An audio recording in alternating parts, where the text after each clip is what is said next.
It's time to take command with former NFL tight end Logan Paulsen and former Commanders beat reporter Craig Hoffman.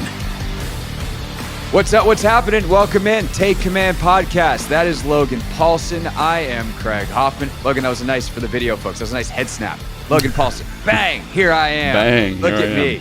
Look Yep. at this bearded face. Thanks again to Denton Day for doing the post-game show the other night. Appreciate him doing that. But Logan's back, and it is time for a tape review, Logan. We'll get to the defense a little bit later in the show. We'll get more specifically into Jayden Daniels here in about 15, 20 minutes. But let's start off with something that I think stuck out in the game that we didn't necessarily need the tape to understand, but certainly it illuminated it in a major way. And that is, lo and behold, Logan Paulsen. We finally have a team that are masters of situational football to cover. And you played for a lot of different coaches. We've now covered a couple of different ones here. For some reason, this is really hard. And there's a lot happening in a game on a sideline. You know that more than me. But there's a lot happening. But the way that this team just continues to be ready for every situation, from that big long drive at the end of the game, milking the play clock down to under 5 every single play, to Kliff being ready on the play call to know, oh, wait, they're not going to call timeout here? Sick. I have a free pass. Let's use it. OZ for 42 yards. To the way they managed the end of the half. Like, just situation after situation. And I know there's some things you picked up from being on the sideline. This team is ready to go. They executed at a high level, and they're never not prepared. Yeah, and you can tell they've drilled the heck out of it. You know what I mean? I think, remember when we were at training camp, like, they worked 2-minute drill all the time. They worked red zone a lot. They worked third down. They worked second and long a lot, which has shown up a lot this year, in my opinion. You know, this team is very committed to running the football, and when you're in a second and long situation, how do you get a piece of that back? And I think Jayden's done a great job of that. Kliff's done a great job calling those situations. And so situational football, I think people think, oh, it's, 2-minute, it's end of game, it's red zone, but there's a lot of other situations that this team is prepped. And, when I was with Dan in Atlanta, I think I brought this story up before, like, he really emphasized, these situations. And we'd, have a cut up every Wednesday in the team meeting of situational football. Like, hey, this team did this really well. This team did this really poorly. And I think you see that in how Dan operates on the sideline. Like, he knows the exact situation. I think a really good example of that is when Diami catches that flat, and you're kind of trying to catch the flat, get back into field goal range, and he breaks the tackle and then doesn't get out of bounds. Like, Dan is on the field calling timeout because he understands how important every second there is. And, it'd be interesting to talk to Dan or talk to someone on the staff, Kliff, about whether Diami was supposed to get out of bounds or whether you're okay with him just going for it there. But either way, Dan knows one timeout, call timeout, 11 seconds. And then I think the other thing that I really liked about that situation specifically is 11 seconds is not enough time to run 2 plays if you have to spike the ball, right? So the shot has to be in the end zone. I like the call by Kliff. It's just what I would call double go. So goes on the outside, a dig by number 3, who's a tight end, and that dig can convert to a post or like a through versus middle field open. And that's what it does, right? So it kind of plays like 3 verticals. And the ball placement by Jayden, he obviously understands the situation. Like, only his guy can catch it, and the ball has to be out in a certain timing because you still need to preserve the field goal. And and people say, well, like, every team should know that, and every team does know that, but it's oftentimes, like, I've been in huddles where it's a little bit more frenetic. It's a little bit, like, you need the reminder. You can just tell they're locked in. It's just, this is what needs to happen. This is what we're going to do, and they do it. And I think that drive before specifically those 2 plays right before the half really illuminates a very strong understanding of how to handle those situations. Yeah, I think that is a great example of this. Both the Diami, I would guess he knows like what he's doing there. Like, hey man, get upfield, get the first down, because he's a little bit short of it after he breaks the initial tackle. Right. But I'm guessing they're saying like, hey, after this play, it's probably going to be a timeout. Get what you can. Because if it's the field goal too, like, they're just going to let it run down, call timeout with 5 seconds left, kick the field goal, off you go into halftime. So they might know, like, hey, just get whatever you can. We got enough time here. Bang, bang. And then, yeah, I mean, Terry hits a double move there on that vertical. And it's not like the world's greatest double move, which is just embarrassing for Deonte Banks. Like, what is he doing there? Just totally flat-footed, not really engaged. It's almost like he expects the ball to just get thrown out of bounds. And the second he lurches, like on the first part of the double move, Jayden has that ball out. The anticipation on that throw is crazy, and it's a great catch by Terry, who had the loudest 2 catches for 19 yards that I've ever seen from a receiver in the history of my time covering the league. And yeah, I mean, it's a great play. And then that whole drive, just they managed it really well, and I think you see the preparation, and I guess what I would ask you too, though, is, it's really easy to conceptually say, hey, this is, hey, we're going to get in the huddle. We're going to talk about the situation. We're going to do this. The play clock's running. There's not time for a whole discourse on the situation.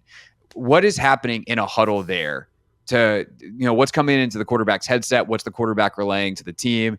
And then what are you thinking about as you get to the line of scrimmage in, let's say, those last 2 plays, that 3rd and 18 that Diami gets, and then the touchdown to Terry? Yeah, I think they're probably just kind of reviewing, hey, like this is like there is going to be a reminder for the quarterback, and then the quarterback has to remind the huddle.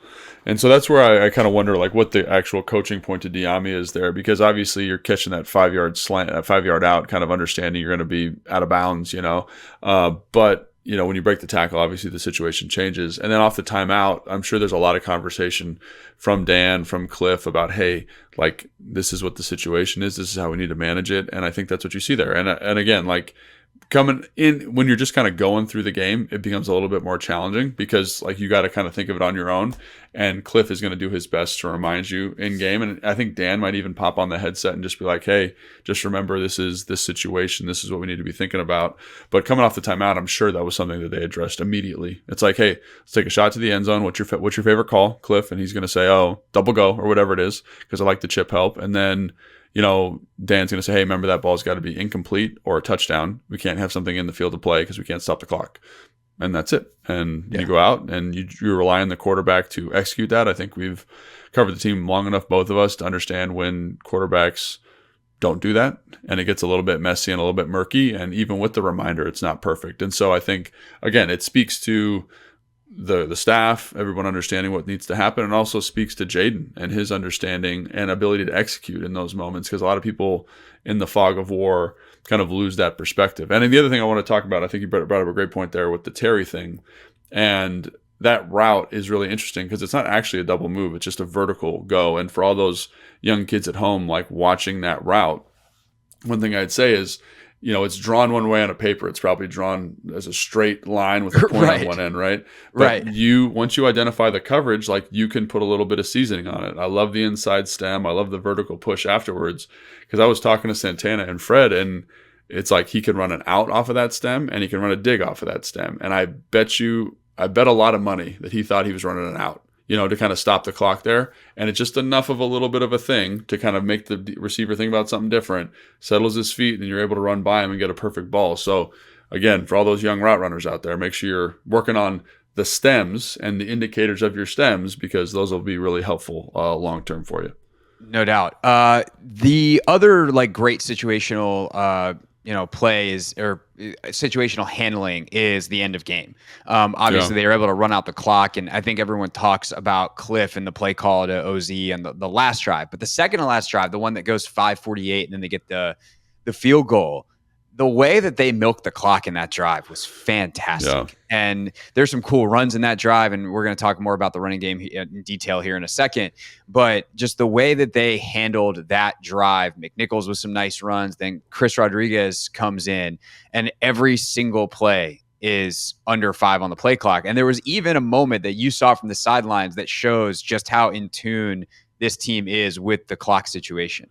Yeah, it was really impressive. Again, the whole end of second half, kind of when they're up, they're milking the clock, they're running the football. Obviously, you could tell that was a priority. But after that big chunk play to OZ, they're kind of down. I think they're inside I forget the exact yard line, but they're close. They're in the high red. and Rodriguez has a nice run. And then on his second run of that sequence, I think it's a duo block, kind of where they line up Bates and Sinnott in kind of that fullback position to the offensive left, and they come back and kind of kick out. And Rodriguez kind of stumbles and bumbles with great ball security. That was the other thing I thought was awesome, was he's got two hands on the football. He's not trying to break tackles. He's just trying to run straight and get what he can. He immediately turns to the sideline as he's walking back to the huddle because of the proximity of the end zone, and goes to Dan and goes like this, like makes the touchdown signal. And Dan, because again, like they could have gotten a first down, like on the next, like, because they were on like a 3rd and 1 from like the 4-yard line. So they could get a first down and then possess the football, take a knee, and end the game. And he looked at Dan and said, "Can I score here?" And Dan was like, "Yeah, go for it." But I do think like that's your 4th string running back who was on practice squad this week. And talk about an awareness of the situation, because there are certain times and certain score differentials where you don't want to score a touchdown. If it's, I forget, there's like a sheet, and I should have probably looked this up before I got on the show, but it's like if you're up by 2 or something like that, a touchdown is like the last thing you want, because they can end up catching up if you miss the extra point. So you want to possess the football. And Dan was like, "Go for it," because they were up by, what was the score? It was 22. They were up by 5. Yeah. So you score a touchdown, you're a 2-score game, and there's less than, I think, 30 seconds left in the game. You're totally fine. So I think just, to me, that was really impressive. The end of half scenario is really impressive. But that, again, the awareness of the ball carrier, the intentionality to go talk to the head coach and be like, "What are we doing here?" Because you think about all those times, and I'm sure fantasy owners would be pissed about it. Guys take a knee on the 1-yard line.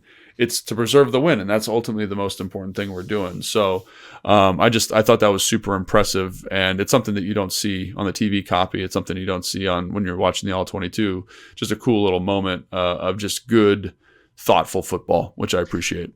Yeah, I think it came on a 2nd and 5 at the 6 or something like that, and then he winds up an inch short of the goal line. I wish that for Chris's sake he had gotten in, and then of course they take the knees from there after they get the first down anyway. So, but just a cool thing to illustrate just how in touch this team is with all the different situational stuff, how much they think about it, how important it is for him to check in with the head coach. I think there's certain guys that are just like, "I'm going to score." Like, what are the chances it goes wrong? I'm going to score.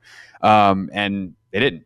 As for the run game overall, Logan, it looks like they run 1,000 different runs, and it is fun to watch the tape because you're always like, "Wait, who's pulling? Was that GT? No, that was both guards. Oh no, that was guard center. Oh, that was that counter. Was that trap? Was that this? Was that?"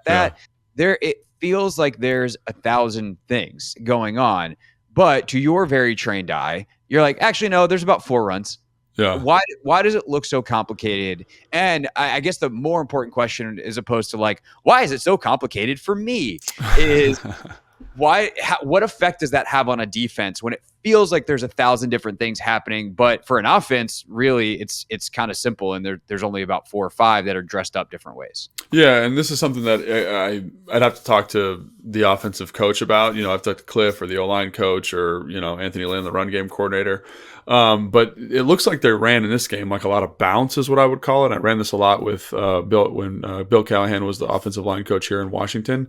And so basically it's like kind of a gap scheme run, but you kind of identify internal pullers. So, guard, center, guard, or sometimes the weak side tackle based on the spacing of the defensive front, right? So if they're in a 4-down front, and the 3 techniques in a certain spot, the play side guard and the center will pull. If they're in odd spacing and there's a nose over the center, both guards will pull, or whatever, however you choose to deal with that. Or maybe the spacing is even different in the backside guard, backside center will pull. And that's bounce. And I think it's really cool to see how they own this run. They get the pullers communicated, they talk it through, they understand the different adjustments. We got a 6 technique over the tight end, head up over the tight end. The tight end's going to block down. There's a 9 technique. The tight end's going to track through for the linebacker. We're going to kick out. And so on paper, we just talked about a bunch of variations there. That probably looks like 5 or 6 runs, but it's kind of the same run. And then I think bounce inherently has a lot of variation to it anyway, or what I would call bounce. And again, I'd have to talk to Anthony Lynn to make sure that this is exactly how they're coaching it. But to my eye, this is what it looks like. And then they have an ability to, And I don't know the mechanic for this. And this is something that I find really interesting from like a football nerd standpoint, is they can run bounce with a zone read where I'm reading the backside defensive end and Brandon Coleman's going to track through for the weak side linebacker. I can run it with a zone read and a grizz is what I'm going to call it. So you got split backs in the backfield and a tight end on the ball, and he's going to loop around. It's the same run. We've just tagged that extra player to take the spot of the receiver and go block the corner. We can go him with an arc and kind of a pitch action to a bubble, and it's still the same run, but we've added all of this window dressing, and then on top of that we can add an RPO and have Terry run a post, and I can read that hook player instead of having to go block him, and we can throw the football. So bounce is what we're going to call this base run. There's probably 5 variations of it that happen just in game based on front, and then there's probably another 5 or 6 things Kliff can call to make it look different, and we haven't even gotten to formation yet, to kind of, as the other thing, to add even more window dressing and more spice to it. So I think that's why it feels like they're doing a lot. But again, when you go down and you watch the All-22 and you go through the clips, you're like, oh, this is bounce again. And then the other thing that's a little confusing is they run a lot of GT, so guard counter pull, and they do that out of a bunch of different formations. So formations and variations with the same things we just talked about. So I'm sure it feels like a lot is going on every time you watch one of these plays. But the reality of it is they're probably running GT in this game, again, and every game's a little bit different. They probably run GT, they probably run bounce, they probably run some form of Wanda, and again on Wanda they have a lot of variation too, because sometimes they're pulling the center. Wanda is in like weak side weak zone. Side away from the tight end. So they're running to the open side of the offensive line, like where there's no nub player, no tight end. And sometimes they pull Biotish. Sometimes they just block it regular. Sometimes it's full zone. Sometimes they bring a wham. And those are 3 runs. But there's a lot of little tags and little tweaks to make it feel like a lot. And so I think it's really cool. And so, like, how do you get so much variety in the run game, so many bells and whistles, and, keep it relatively simple, seemingly, for the offense, because they seem to be able to get all the calls out the way they need to get them out. Yeah, I think the thing, too, that kind of comes up in this game and has come up a couple times is it always feels like then Kliff can find the right one when he really needs it. And so it's like, and I think I said this yesterday on the radio show, I think they have a great ability to clearly understand problems, which allows them to clearly find solutions. And so, like, hey, Micah McFadden's been real annoying in the run game, for instance. Let's add the RPO, and now he's unblocked and he's a read player, and we're giving him a little bit more to think about, and we've taken him out of the equation. Or sometimes, like, hey, these corners are doing a good job coming and fill the run. Okay, well, let's run a jet motion. Yeah. We know based off the situation, they're going to be in man-to-man, and this is probably some of like the second and long stuff you were referencing earlier, right? Like, oh, man-to-man, let's, get in that situation. Jet motion follows the guy across. Well, now that corner's not even there anymore. We literally removed him from the equation. And so there's all these different little things they can do. This backside defensive end's being real annoying. Okay, well, this time let's run Wanda, and instead of him coming and crashing the play, like, let's let him think he is. And then here comes John Bates to mash his face. And next thing you know, John Bates has a pancake block on Brian Burns, and Brian Burns is getting up and yelling at him. It just allows for these little tweaks on all these runs to where, hey, it's been 1 yard, bam, there's a 6, there's an 8, there's a 10. And if teams get really, really aggressive, well, now we're going to add the zone read element. Jayden's going to pull it, and now he's got 15 yards. And it just, the ability to continually tweak and add and manipulate whoever the problem is on the other side, I think is why they've been so consistent running the football this year. And they did this, by the way, without Brian Robinson, which should be mentioned at some point there. I mentioned it. Yeah, and again, they're not, and they're not getting overly complex. Like, they still are staying in this kind of, again, like this 4-3-4 run world. But it just looks crazy. And to your point, but I think for the defense, though, they have to act different. And that's the thing. That's what I'm saying. It's simple for us, complex for you is the ideal place to live in for NFL football. Yeah, because I think the thing that you get out of this that I think is maybe the most important is the O-line and the blocking surface. So, like, whether it's Ben Sinnott or John Bates or, sometimes it's a receiver or Zach Ertz, whoever it is, they know the run so well. They know how to block it versus everything. Like, I remember talking with Kyle and Chris Forrester back, like, when we were pure outside zone in like 2012, 2011. And he was like, there's some value to being able to run outside zone all the time because like, let's say they bring a pirate. You know how to block that. You know the call for it. Let's say they play this front. You know the call for it. And I'm starting to feel like that because the run list seems so tight, that Kliff can call these runs kind of whenever he wants versus anything. And the guys are going to make it come to life no matter what. Now, Kliff does a good job to your point of being like, hey, like, I know the guys will do that, but let's put a little bit of tweak on this. Let's put a little window dressing just to make the fit a little bit different, slow the front down, and let the guys get the angles and let them execute the way we know we can execute. So I think it's this really nice kind of complementary relationship of scheme, like being straightforward and simple and the guys can own it, with an element of this kind of these decorations that add value to the play and make it feel different and quite frankly force the defense to prep different stuff. Because if I'm on defense, I need to prepare GT versus zone read. I also need to prepare straight GT. I need to prepare GT versus RPO. And that might be easy for us to get communicated and get called offensively. And the guys, it's the same run for the offensive line. They know what to do. They can do it with their eyes closed. But it adds so much preparation for the defense. And I think that's what you see here. And kind of to your point, it's like I can get in my bag and, regular GT is a little bit sluggish. Now let's pop it unbalanced like we did against Carolina. And then it's the same run, same surface pretty much, but now we have another wrinkle off of it. So I think that's kind of what you're seeing, which is exciting and fun. And I don't know if Kliff deserves credit for that or Anthony Lynn or the whole staff, but that's a fun, very, like everyone around here kind of reveres Kyle Shanahan as this great mind. Kyle does very similar stuff. And I just love how Kliff came in as kind of this air raid guy, but you see a really nice layered, nuanced approach to the run game. Yeah, I was joking about this yesterday on the show as well, talking about it more from the protection side of it, where it's like Kliff sometimes, or the staff sometimes, thinks about it in the same way fans do, and actually mean that as a compliment, where it's like, hey, that defensive end's a problem. Why don't they chip him? And it's like, Kliff's like, yeah, that's a good point. Why don't we chip him? Yeah. And so they do. And can we talk about that more for a second? Yeah, absolutely. I know that wasn't on the rundown, but holy cow, watching the Giants, this blows my freaking mind. You have a left tackle who is recently off of San Francisco's practice squad, and you're just going to be like, hey, go win one-on-ones consistently. Look and compare that to what Kliff and the offensive staff is doing here. Very few times is there a play without some type of chip help or some type of slide help or some type of pull help to the perimeter for the offensive lineman.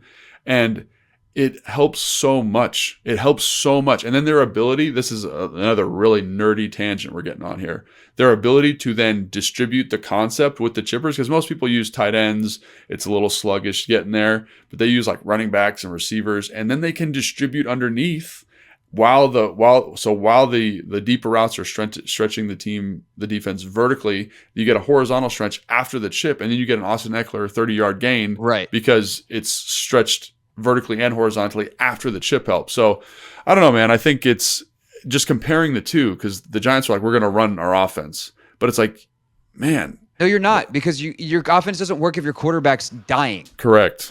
And everything else is secondary to the fact that the quarterback is upright. Yes. And it's amazing how many NFL offensive coordinators who are really, really smart, and we'll talk about some of the smart stuff that Dable and Kafka did in this game later, and how Washington was able to eventually adjust to it. But it's amazing how many QB or how many coordinators just don't seem to understand that. It's like, well, we got to do this because we got to do. It's like, no, none of it matters if your quarterback is under pressure all the time, and it definitely doesn't matter if he's on the ground. And I mean, that Eckler play is actually really brilliant in a lot of ways. You get the chip help, and it's Tyler Nubin, the safety, the rookie out of Minnesota. It looks like he's got Eckler man to man, and he first thinks Eckler's just staying in to protect, and so he stays deep. And then all of a sudden, he's got to come down 20 yards off of the ball to try to chase Eckler across the formation, and he can't get there. And by the time he does, Eckler's got the ball and a head of steam, slips a tackle, slips another, and next thing you know, he's got 30 yards. And it's just like, yeah, that's at first I thought they blew the coverage. They didn't blow the coverage. Right.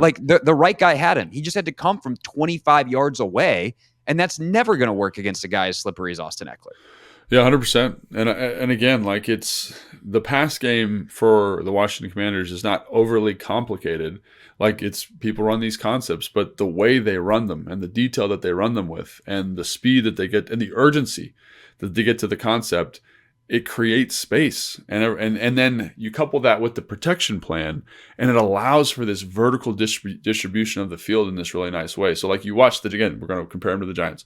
The Giants are running 5-man pro, 6-man pro, and they can't get into the defense very well because the rush is just crumpling the pocket, and Daniel Jones can't see it, so he's got to check the football down.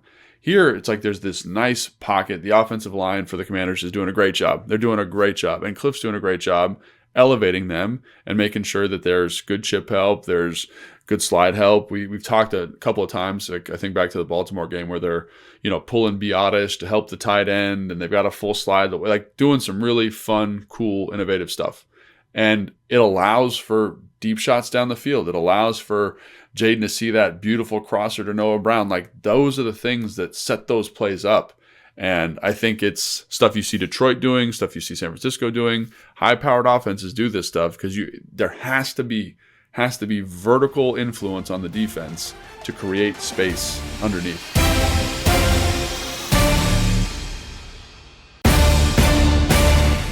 Take command. That is Logan Paulson. I am Craig Hoffman, and let's talk about the quarterback play in this game for the Washington side of it. Just a nice other, easy day, 200-plus yards, 2 touchdowns, no picks. I think he threw 7 incompletions on the day. Chill day at the office for Jayden Daniels. That's what it looks like on paper. Then you watch some of the film, and some of the ways he elevates this offense, again, show up. And I feel like in many ways, Logan, this was kind of like what the average game is going to be for Jayden Daniels. A lot of accurate balls, a lot of good decisions, maybe misses a couple of reads here and there, but also makes up for those missed reads with 3 or 4 plays that just absolutely crush a defense's soul. There's one play where Chris Rodriguez misses a block. Jayden just sidesteps, and then all of a sudden C-Rod's out in front making a lead block as Jayden scrambles for double digits. And you're like, that should be a sack. It's not. It's a 15-yard gain. And so those little things just add up, break a defense's back, and that's how you score 27 points. They could have obviously scored 30 if they wanted to run it in at the end. And yeah, man, where do you want to start with Jayden? Which category of decision-making, accuracy, reads, where do you want to start? I think it's, I don't know, probably decision-making to me. I think that's a thing that just has been super impressive. And I've said this a couple times now on other stuff that I've done. It's hard to overstate how good his decision-making consistently is. Because you expect he's a rookie, you expect him to not see stuff very well. And again, you got to give credit to Kliff. Kliff's done a great job scheming up the offense. We've talked about how he's kind of done a good job of making sure the first read is open. Guys are winning for him. Terry, Zach, the screens to Austin. Those are kind of, you can trust those guys to win in man-to-man situations. That's been great to see. Noah Brown's resurgence or ascension as the second wide receiver, or kind of explosive play weapon here has been really impressive. There's a lot of cool stuff going on, but Jayden is just super protective of the football. And I think the thing that is maybe the most impressive to me is just kind of his ability to say oh, it's not there. I'm going to scramble. I'm going to get 5 yards. I'm going to get 6 yards. There's a free runner. I'm going to make that guy miss and get a first down. And that stuff is so incredibly valuable in terms of keeping the offense on schedule. So not only is he making good decisions as a runner, he's making good decisions as a passer, and he's making kind of big time throws. I talked about that throw to Noah Brown where he's kind of cutting across the middle. Dude. What the hell was that? I was on the field and I was standing right behind him, so kind of near in the end zone, and it's cool to see because you get to see kind of what he's seeing. And you could see the crosser coming into his vision, and McFadden is dropping out of there like a bat out of hell. And I'm like, that's covered. But I think his understanding of what NFL open is and body position of the defender is starting to come alive a little bit. You saw it on the touchdown of Terry, and I think you see it really acutely here. I'm going to throw it right over that linebacker's ear. I'm going to protect the receiver from that corner that's kind of getting some depth. And the ball is right there. And that was a beautiful throw, beautiful decision, big time opportunity.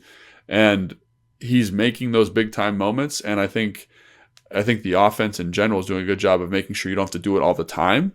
And that's where we'll talk about this on Thursday, but that's where the Pittsburgh stuff becomes really interesting because they're going to change this dynamic, I think, a little bit. But yeah, that ability has been really impressive to me.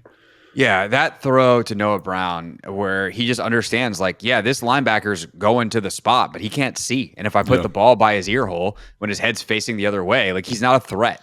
It's just a ridiculous throw. I know Nikki pulled the L22 and put it on Twitter. If people want to go watch that, just go to at Nikki Javala and scroll back in her tweets a little bit. But I mean, yeah, shout out to the great Nikki Javala. Yeah, it's really impressive the accuracy on also just like keeping the ball away from trouble. Hey, Yeah. this is a quick game, but like if I put the ball on the right shoulder, like my guy's going to take a hit and it might be an incompletion. Ball might pop up in the air. If I put it on my left shoulder, like I can peel him away from contact. He's still going to get hit, but like he's going to be able to securely catch the ball and go down. It's little things like that just keep the offense on schedule. And then, I think, like you said, the decision making of when to run was really good in this game. And it's almost like it feels like he has the ability to almost pause the tape in real time, if you will. Like when you're watching the All-22, at least for me, like there are times where I'm like, okay, I want to see what's happening right now. And you hit pause and it's like a snapshot. And it's like, okay, this is where guys are. Here's some space. And it almost feels like he sees the full field like that in real time from the pocket, because his understanding of I need to be looking here, or hey, if all these guys are covered, then the space must be over. Like, wait a second. If 7 guys are here, then there's no one over here and I can run over there. Like it's that snapshot in time and then the decision making and processing to know what to do with it that I think is it's not just like supernatural for a rookie. It's elite for any quarterback in the league. Yeah. And I think if you're going to talk about that ability, is the offensive line's done a great job of giving him time to do that and just play and do his thing. And I forget it was Wiley or Allegretti post game. I think John Keim said something about how like as long as we're doing our job, he can do his job. Yeah. And that group has just done a great job. And it's everybody. It's the whole offensive ecosystem that allows that, because like I look at Daniel Jones and I think Daniel Jones actually played a pretty good football game. I think there's things that he does well when you watch the film of him, but the offensive line just collapses around him. And everyone's like, oh, he's not making this throw. It's like, you can't. There's like no space for him to do it. And I think like when you look at the depth and the width of the pocket, in addition to just making sure there's no free runners, like the O-line's doing a great job, and it allows him to kind of get back there. And there are times, he's done a great job, I think, recently of being on rhythm. There are times where he's a little off rhythm, but you don't feel like stressed for him. Even the check down to Austin Eckler, like they do a great job. It's 5-man pressure. They pick it all up. He loses a little bit of ground. The deeper route concept's dead, and he's able to kind of wait for Austin to like clear the other crosser and throws a great ball to him. And you're just like, that doesn't happen unless the protection's excellent. And he has to see it and get the ball there. But so it's this cool, like it's just good offensive football, which is a lot of fun. Pop quiz. I don't know if you've seen this, but I've done this to Anthony. I did this to Michael Phillips yesterday. But you should be the best one at this because you've watched the All-22 at this point with your eye. What percent of snaps did the Giants blitz on Sunday? It felt like a ton. I'd say over 50% is what I would say. You're correct. It was 60%. Yeah. And the thing is, like, to those of you that have not watched the All-22 or have not listened to my radio show, that might be shocking to you because the Commanders allowed 5 pressures in 25 dropbacks against a 60% blitz rate. So, like, when you're talking about the offensive line playing at that high of a level, like, this is against the best team in the NFL sacking the quarterback this year. They allowed 0 sacks. They allowed a 20% pressure rate. Dexter Lawrence, for the first time this year, had no pressures on 19 pass rushes. That's crazy. Yeah, and so that's a couple things there. One, that's a great protection plan. That's backs and tight ends and receivers knowing how they impact the protection.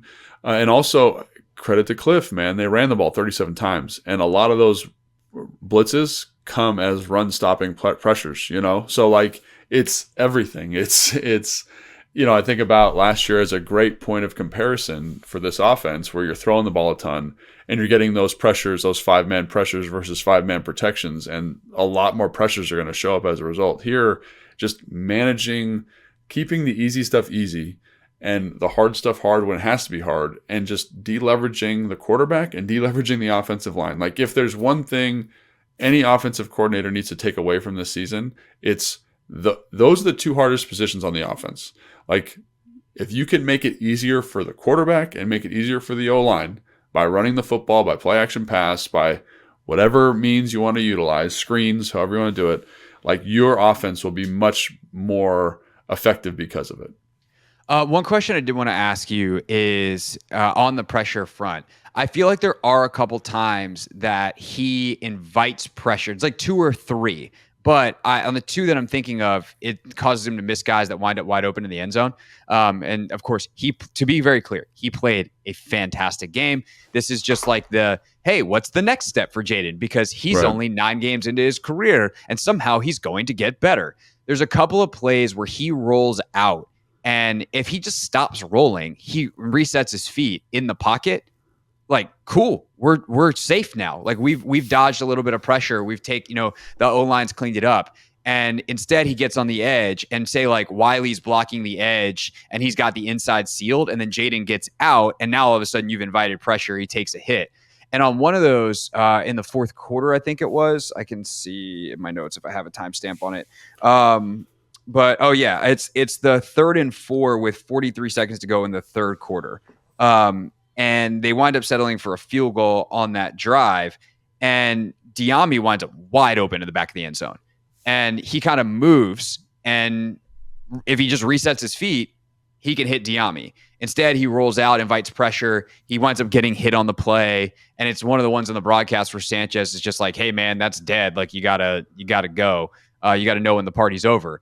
And I wonder if that is something that this week the coaches will be like, hey, just because you get flushed initially doesn't, like, either go or see if you can find a safe space, keep your eyes down the field. And that's an area he's already grown tremendously in this year. But I think that's another very specific opportunity for him to maybe create some big plays and second actions. Yeah, and I think that's something like, when you watch the Cincinnati game from this weekend and see how Joe Burrow is so dexterous in the pocket, like that's a skill. That's a skill that takes time to learn and develop. And I do think if there's one, criticisms may be hard, but like, coaching emphasis, it is I think that's a good way to put it. It's like, hey man, like this is clean. We're clean in the pocket. And that's really hard. That's really hard for quarterbacks to learn. It's really hard for them to get good at it. I think it's probably especially hard for a guy that's athletic as Jayden, because like if there is a pressure, I can become a runner and I become dangerous, but there is something to be said for small, subtle movements, quick movements in the pocket. Tom Brady obviously was excellent at that. And so I think, that's something he can get better at for sure. And it's a fine line I think you want to walk as a coach, because he is so good at making those decisions as a scrambler.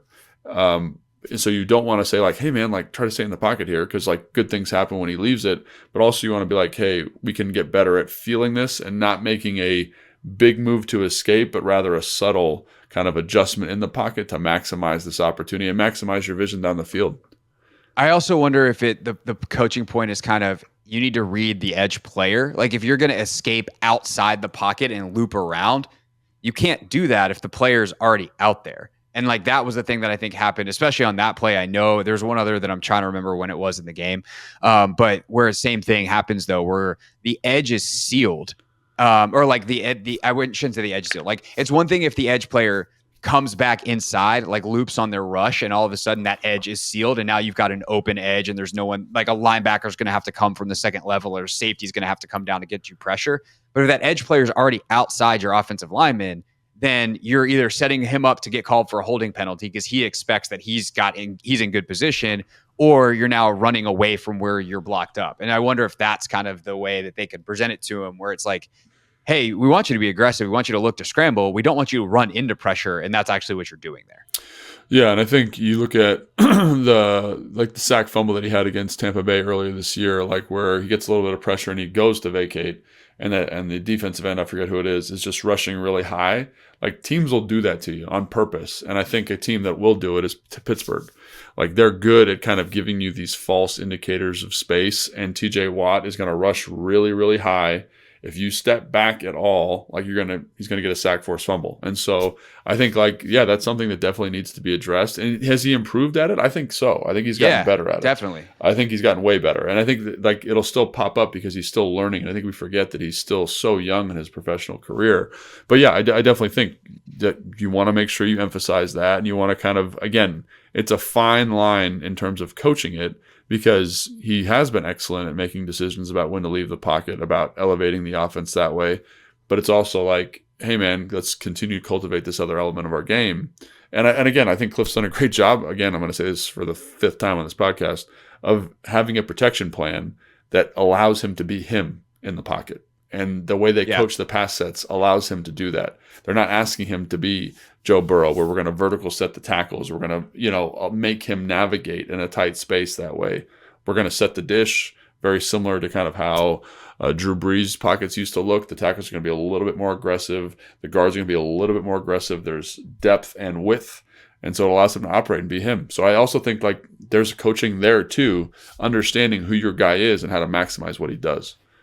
Anything else from Jayden's game that we want to touch on before we flip over to the defense? Yeah, just impressed, man. Impressed with him each week. Impressed with his development. And again, I've said this too. Impressed with Kliff. Impressed with the offensive staff. Like, it's a very symbiotic relationship in terms of how they've developed him. And I think everyone deserves a lot of credit. And we'll talk about this more on Thursday, but they've got a huge challenge this week versus Pittsburgh, and I can't wait to talk about that.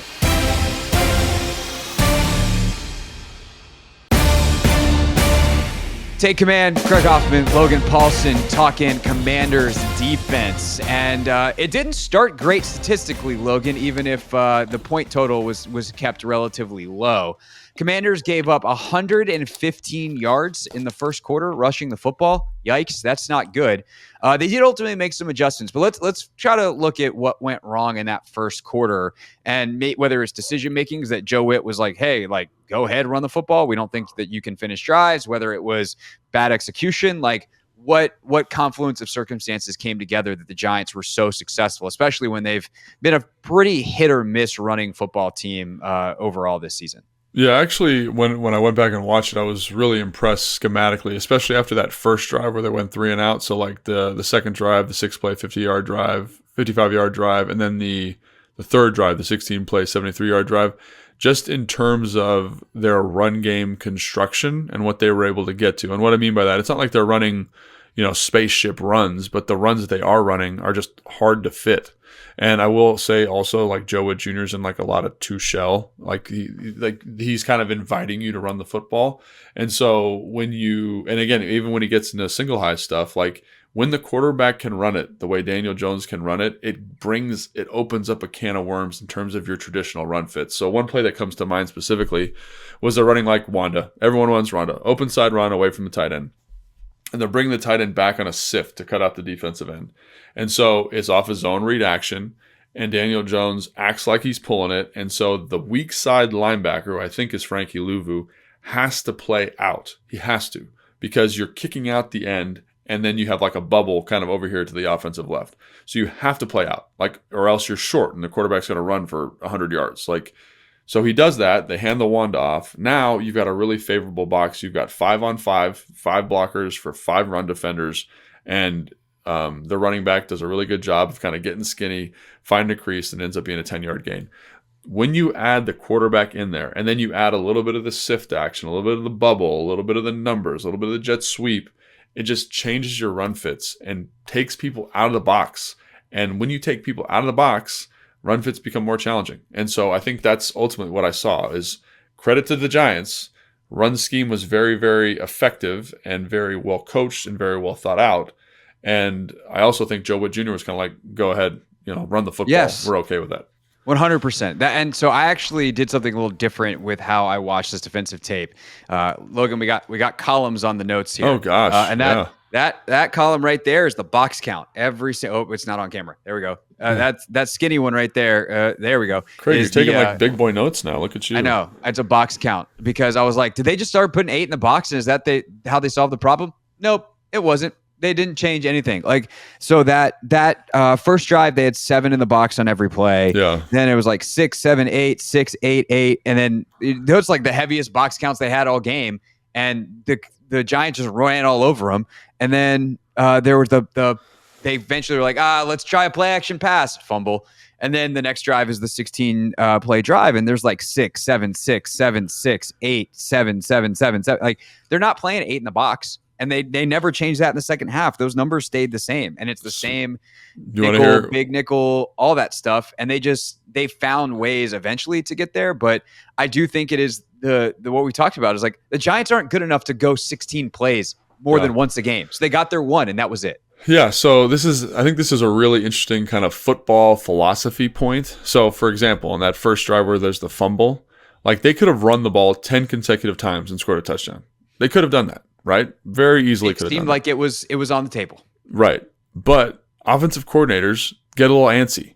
And Joe Witt Jr. was like, I'm just going to be patient, as patient as I can be. We're going to stay in two shell, and you're going to screw it up. And what do? They screwed it up. So credit to Joe Witt Jr., right? Yeah. By the way, on that drive, you were ready for the down and distances of every single play on that drive? Yeah, let's go for it. 1st and 10, 2nd and 6, 1st and 10, 1st and 10, 1st and 10, 1st and 10. There's no more plays they fumbled. Yeah, they faced second down once on a drive that they scored 0 points. And they were all runs, if I remember correctly. That is correct. And so as an offensive coordinator, I am kicking myself. If I'm Dayball or Kafka, whoever's calling the plays right now, like I am pissed because like I overthought it. I should have just kept running the football and just said, you will get out of this two shell look at some point and I will be happy and then I'll throw the football. But I couldn't do it. And I think there is something to that. It's maybe they didn't technically screw something up, but like the offensive coordinator got impatient and that was the call. The other thing I'd say too is this to me is a perfect example of why game flow is so important versus teams that want to run the football. Because nothing actually changed except for the number of rushing attempts in the second half.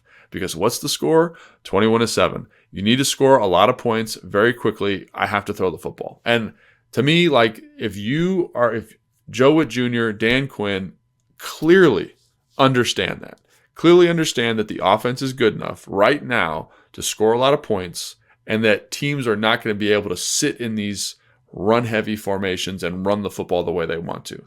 And that's exactly what happened. The difference, nothing really schematically. It's the type of play calls that the Giants were engaged in going into the second half because the score is what it was. Yeah. The other thing that I did want to ask you about in terms of the adjustments, because they did get a lot better. And there were still a decent number of run attempts after that first quarter that the average is, I think, below 4 a carry. It's like 3.5 a carry, something like that for the rest of the game. Did they do anything differently up front? Like Newton makes a couple of plays, Payne's involved in a couple of things. Did they slant? Did they start twisting? Did they start like what did they do to get out of it in the way, like even if they were still getting 5-6 yards on some pops, like the 10s, the 20s, those went away in the second half. Why did that happen? Yeah, I think honestly, quite frankly, just because they didn't run the ball with the same, like there's something that I think you see with Washington. To be an effective rushing team, usually you have to kind of commit to it and you have to kind of get in a rhythm running the football. And I think you see that with the games that Kliff calls and, when we have over 30 carries, like how he's able to kind of manage the second half of football games by running the football. And I think when you look at this game, specifically in the second half, like the offense just isn't in the same rhythm, right? There's no quarterback runs in the second half. There's none of that stuff that's going on. You know what I'm saying? It's just a different vibe. And because they're trying to throw the football a little bit more. And that it kind of fell right into what Joe Witt Jr. wanted. Like we're going to be in these different coverage structures and the runs you are going to run out of these kind of predominantly passing personnels and formations are runs that we're okay with. And I really believe, like in terms of first to second half, guys made plays, A, and B, I didn't really see anything definitively different about it. I just thought like the emphasis by the Giants changed and it kind of fell into what Joe Witt Jr. wanted, basically. Yeah, there were a couple of times in the first half where the Giants got into like 12 and 13 personnel. Yeah. They're basically in goal line in their own, like at their own 23-yard line or something like that. And they got some big runs out of that. They got bigger personnel in the field. Michael Walker's out there a little bit. So it is, you can't really live like that if you're down 14 points in the second half. And Correct. So it's definitely a big part of it. The other thing that I thought changed dramatically first half to second half, and this is, an interesting talking point as well, is they get to that big long drive at the end of the third quarter into the fourth. They finally remembered they had Malik Neighbors. Yeah. It was wild how uninvolved he was for the first basically 3 quarters of this game. Was that a play calling thing? Was that a Daniel Jones thing? Or was that a Washington doing a good job until all of a sudden he comes alive? And even then, like they didn't give up any explosive plays to him. He had, I think, 9 catches in game, but it was like for like 50 something yards. Yeah. This is not the 11 or 15 catches for 180 or whatever he had the first time around. So what did Washington do to kind of keep him under wraps, both when he wasn't involved and they were able to keep him out of the game, and then when he was involved, but only so damagingly? Yeah, I think it's really a credit to the general improvement of the team. Like when you think about the first matchup, you get in man-to-man situations and we're not passing stuff off or picking each other. Or linebackers are running into corners and we're not tackling super well. And I feel like that was the difference. And I know those are like fundamental. Like, are you communicating? Do you know where your guys are? Like that is different from the first matchup. Are you tackling better? Yes, because there's no yak opportunities for him. So you're going to run a bunch of hitches, a bunch of digs. Like, if I tackle you, like, that's fine. Like, you're not going to have a lot of yards. And so I think that was the thing, is like the defense in general, I thought, or I think, is just getting better week on week at the basic stuff in the defense. Now, Joe Witt Jr. will throw a wrinkle here, throw a wrinkle there. I love the blitz package that they have with Frankie Louv and Bobby Wagner, the double A stuff. I love how aggressive the edge guys are in terms of attacking up the field because they know they're going to get pressure inside, and they're all rushing really well together.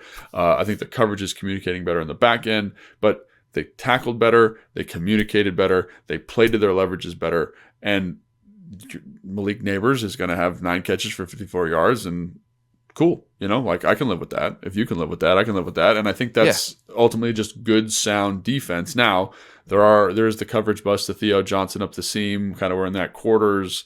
And again, you'd have to talk to someone specifically about what their rules are there, because that's the second time this year they've kind of messed that 3 verticals up in that same quarters coverage. And that's a little bit different because it looked like they were free releasing the back to the left. So the quarter safety kind of has to hold there. But I don't know. But there are still issues, is my point. But I think on a down-to-down consistency level, it's better and it's improving. And that's why you see Malik Neighbors somewhat contained in the game. I think the other thing that's worth asking is they've now gone 3 straight games holding the opposing quarterback under 100 yards into the fourth quarter. And then in the fourth quarter, they've given up significantly more. Obviously, Carolina, they didn't. I guess they lost their shutout. But at that point, that was, they were up so much, it's hard to really get too upset about it or even include it in this data set, if you will. But Chicago explodes in the fourth quarter. New York is able to score. The offense obviously shuts it down. So they never have the ball with a chance to take a lead. But Washington's defense does give up more in the fourth than they had previously. So is there what are teams figuring out? What's happening? Is like all of a sudden are you seeing signs that guys are tired? Like, I don't know. I'm just throwing stuff at the wall. Like what do you see as the open-ended, non-leading version of the question where teams have been able to get stuff in the fourth quarter these last couple of weeks? It's hard. It's hard to answer that question because I don't know if anything drastically is happening. I think it's the one thing I would point to is that in all these games, you're going to see more passing opportunities. You're going to be more aggressive. And I think that does stress you more. And the defensive line's maybe a little bit fatigued heading in the fourth quarter because the pressure's not there the same way. Drives, I think that's the other thing. Drives are a little bit longer because teams are throwing the football a little bit better. They find explosive play opportunities. So that's the thing that kind of is a general thread that jumps out. But that's kind of a general NFL thing. Right. You see more passes. You're going to have more passing yards. You're going to have passing in general leads to more explosive plays just by the nature of the way the game is constructed at the moment. So that's kind of what I'd say. Is there anything that I'm seeing specifically from the defense outside of like a couple coverage issues, like coverage busts? Like there was one where like Mike Sanders still has a, I think it was a dig. I forget what the exact route combination. Like the tight end is running. This is the 3rd and 9 that he just like kind of gives Neighbors the first down. Yeah.